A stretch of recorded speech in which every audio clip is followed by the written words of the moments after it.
Na dann, kommt rein. Schuhe, ihr wisst ja, ne? Heute geht's hier mal rein. Mrozek, das Leben für Anfänger. Der Nobelpreis.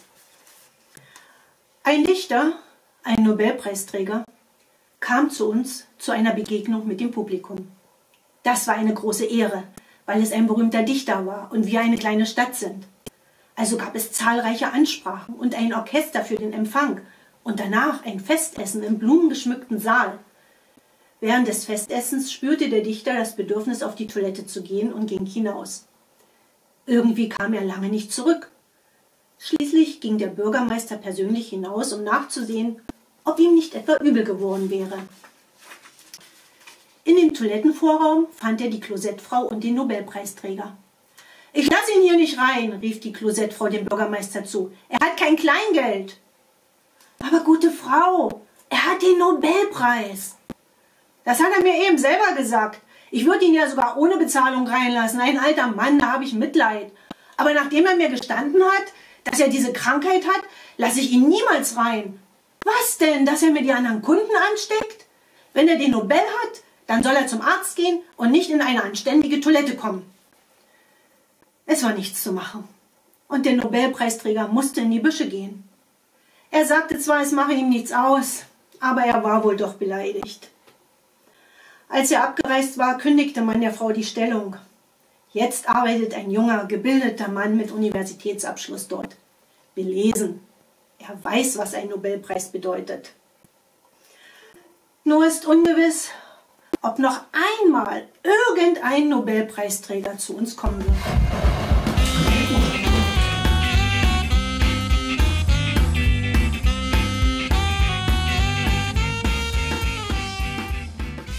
Hello everyone and welcome once again to our English corner with myself, Philip Campbell, and himself, Chris Spencer.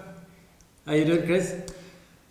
Fine, totally relaxed. And you? Yeah, I'm well. Had another exciting day, just like yesterday. Got up, made food, look after the children, and I'll go to bed again today like I did yesterday. Then get up tomorrow and do it all over again. I heard on a podcast this morning somebody that was it was great. He said, yeah, it's hard to remember which day it is, and talk about schedules and plans and think about the calendar. Actually, there's only 3 days now. There's yesterday, today, and tomorrow. That's about it. Yeah. Yeah. And everyone's the same. Yeah. I've been talking to some people and they say I could get used to this. Yeah. No pressure, no work. Every day's the same. It's a bit slower, a bit more. You have more time. Yeah. Curious. Yes. How was your birthday? Well, my birthday. Well, it was fine. Thanks. It was like no other birthday I've ever had. Yeah. But of course, it was a proper German birthday. There was like a Geburtstagstisch. Yeah. Okay. I got up in the morning and there was the little table with a tablecloth and flowers and presents and whatnot. And then we had a nice breakfast. It was lovely. And of course I got presents, although I thought most of the shops are closed. And I got the presents this year that if I give them to a woman, it would be seen as sexist to be a total row. I got cooking things. Cooking things? Yeah, and I have to say, I was very happy with them. I got a waffle maker and a new deep fat frying pan. Because you cannot get proper chips, pommes, in Germany. So I make my own chips. But it's a little bit dangerous because I just use a saucepan because I don't have a proper deep pan. And I have a deep pan. And the kids love these Irish, British chips. Yeah. And you like to cook? Love cooking. And that's one of the advantages of this corona problem. Loads of time for cooking. We cook something new every day. Have you learned some new recipes? I learned some new recipes, yeah. I cooked for the first time in my life. I never did it before. I'm talking like Trump, yeah. It was the best ever, yeah. Quiche. Quiche? Yeah. The other day I made a quiche and got the recipe off the internet, of course, and it was delicious. Except for one little problem. I didn't have a proper quiche dish.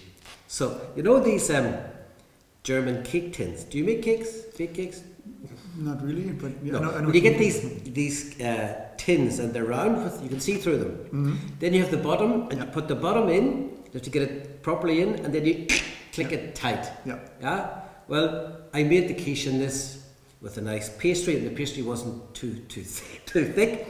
But if you know anything about quiche making, the filling is very flüssig. It's very watery. Yeah. So it has bacon and onions and cheese and everything's delicious. And I put it all in, and put it in, just about to put it in the oven, and it started to fall out. Yeah, it started to come out. So not the right cake to. No. So my wife had I was freaking out, but she had the bright idea to block the hole with a piece of teig, a piece of pastry. We blocked the hole, and the filling that had fallen out, it had to go into the bin. So it was a little bit less. It should have been this height, but it was like this height because half of it fell out.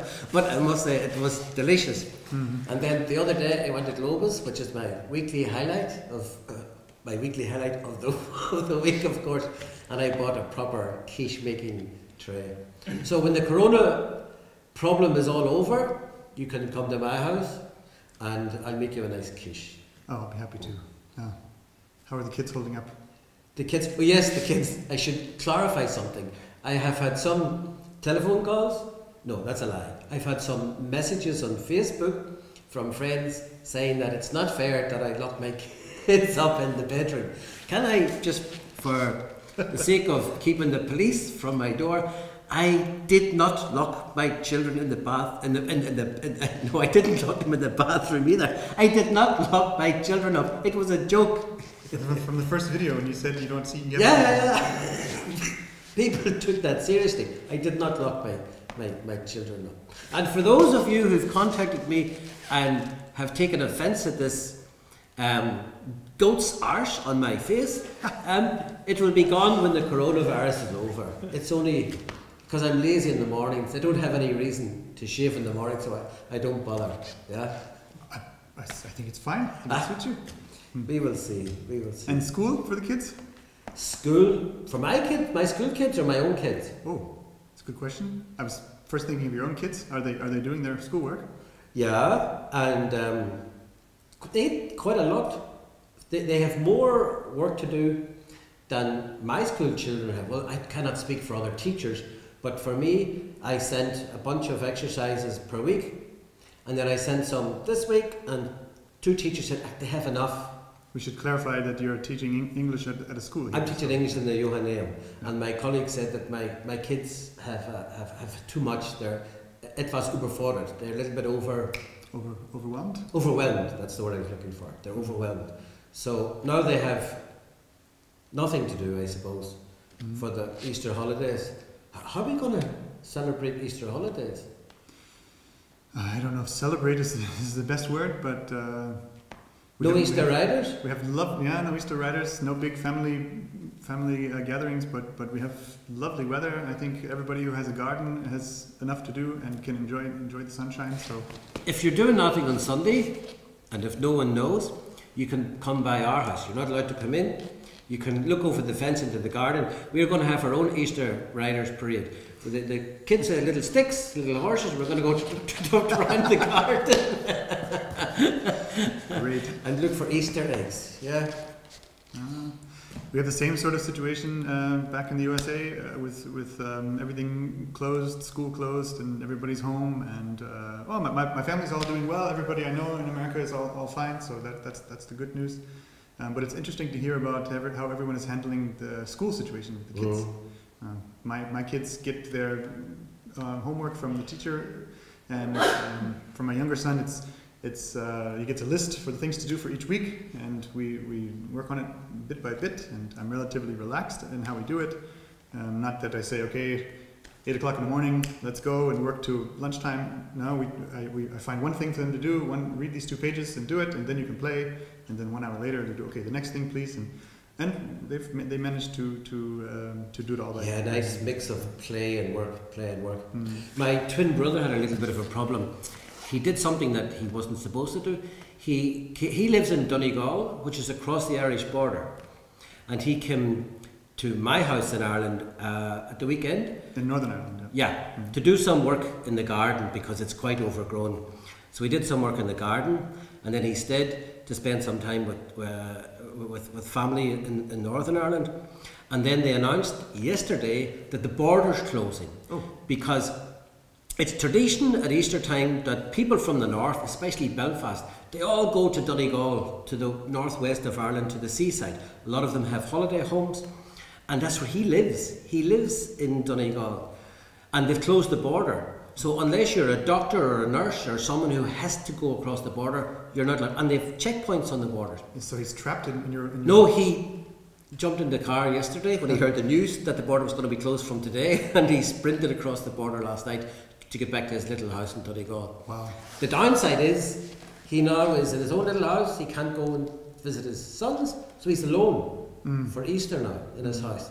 And I said to him, "Oh, that's really terrible." He says, "No, it's great." Peace and quiet. Yeah, peace and quiet. No, he lives in a beautiful area, so... It is a beautiful area. Yeah. Very good. So whatever you're all doing for Easter, don't travel too far. Don't go searching for Easter eggs where you're not allowed. And yeah, Ganesha, have a great time. Yeah. Happy Easter, everybody.